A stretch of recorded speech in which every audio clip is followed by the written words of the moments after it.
लोगों को इतनी ही इज्जत दो जितने में अपनी कम ना हो। ज्यादा इज्जत देने से कुछ लोग सर पर चढ़ जाते हैं।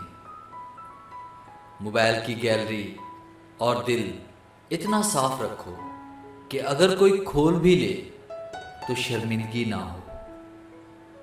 आजकल लोग समझते कम और समझाते ज्यादा हैं, तभी तो मामले सुलझते कम और उलझते ज्यादा हैं।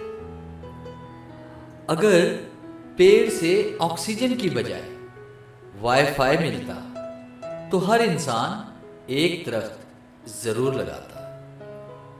ईमानदारी बहुत महंगी चीज होती है, इसे सस्ते लोगों से मिलने की उम्मीद मत रखो। तुम्हारी सोच में हम बुरे हैं तो सोचो तुम्हारी सोच कितनी बुरी है। उस इंसान से कभी झूठ मत बोलिए जिसे आपके झूठ पर भी भरोसा हो। कौन, कब और किसका कितना है ये सिर्फ वक्त बताता है। जैसा आप सोचते हैं वैसे हम नहीं हैं, जैसे हम हैं वैसा आप सोच भी नहीं सकते। मेरी तरबियत मुझे झुकना सिखाती है, लेकिन किसी अकड़ के सामने नहीं।